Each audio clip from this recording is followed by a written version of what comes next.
Nag-umpisa kami as Shin's Takoyaki na puro takoyaki lang po yung ino-offer namin sa customer namin noon. Then hanggang sa naisipan na po namin mag-expand at maglagay ng physical store. From food cart at ngayon meron na kaming 2 physical store at nagdagdag na din kami ng iba pang mga authentic Japanese food na siguradong may enjoy ng lahat. Ako si Shinosuke Nakamura at tikman ang sarap ng aming authentic Japanese food dito sa aming negosyong malupit.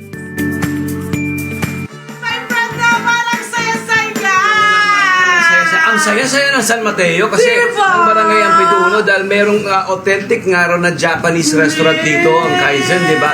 At ang pasimuno nito ay si Shinsuke Shin Nakamura na half Japanese, half Pinoy. Good morning! Yes. Good morning po. Magandang umaga!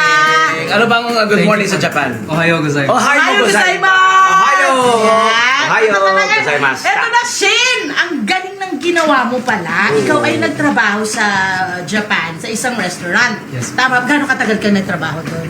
Bali, every summer vacation po, nagtatrabaho po ako. Oo. Mga siguro, mga 3 years po. Matagal din. Restaurant daw ang pinagtrabahuan mo? Yes po. So itong mga nakikita namin mga food dito ngayon ay mula doon sa mga restaurant na pinagtrabahuan mo? Yung iba po. Doon. Yung iba. Tapos yung iba, sarili mo? Yes po. Nice! Sarili na.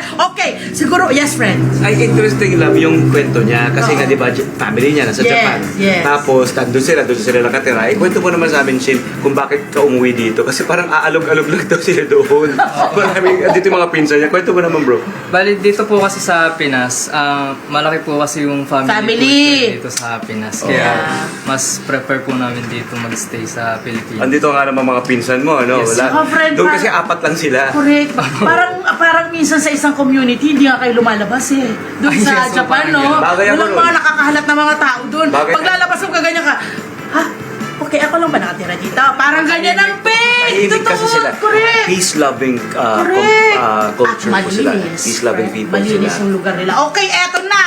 Nag-start ka sa aling recipe, Anong aling dish? Oo. Sa takoyaki pa lang po Eh, kami ito. nag-umpisa. Anong tawag sa takoyaki na yan?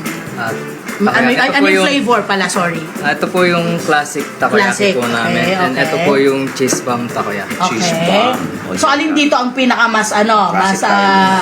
classic tayo. Lambot, oh. Nakita niyo naman, nag-uunahan kami sa bangko. Mga kabarangay, tamang tutong po ito. Salamat, Shin, ha? Okay po. Magkano yan? Ang sarap! Thank you! Ang sarap! Grabe, ang linamnam, ha? Right. Wow! Bro. Mm-hmm. Yan ay magkano yan? Yung Bali, ito po yung 8 pieces po namin is 99 pesos po. Mm. Mura. At pagkatapos yan, tingnan naman, para kayo nagpunta sa Japan talaga. Grabe! Meron tayong itong mga set meal, magkano itong mga set meal? Tama ba onigiri? Yeah. Magkano ta? Ito po, yung solo po namin is 69 pesos po. Mhm. Then yung set of 3 po namin is 150 pesos. Nice, may Yan. sando. May sando ito. rin. Ano naman to? Sando. Ito po Sando? yung katsu sandwich po namin. Uh-huh. Bali, ito po yung Careful. sorry. Okay. yung tonkatsu po namin. Tapos meron po kaming yung sandwich version. So yung tonkatsu, may sandwich version. Ang Yeah. sandwich sa Japan, sando, di ba? Sando, Yeah. galing. Ano yung may mga set meals ka? Yes, At ano ito yung po mga yung nakalagay dyan sa mga yan? Lebento. Ito naman po yung karaage bento set po namin. Karage? Okay. Ano yung gulay-gulay na yan? Ang tawag mo sa gulay? Ito po yung cabbage salad po. Then Okay. ito po yung homemade po namin na croquette. Croquette. Ang sarap din ito. Fred, nararamdaman ko rin parang ang sarap din ito. Ito, Mukha ito. naman. Makabalik na rito mamaya. Mamaya agad. Breading. Talaga? Ang sarap. Yes po. Magkano ganon yung set? Ito pong karaage bento set po namin, 169 pesos. Pwede sa mga estudyante ito. Napakamura, Mura naman ang batang ito. Dito. Anong tawag dito? Katsudon ba to? Katsudon. Yes, magkano yung katsudon? 188 pesos. Wow. 180.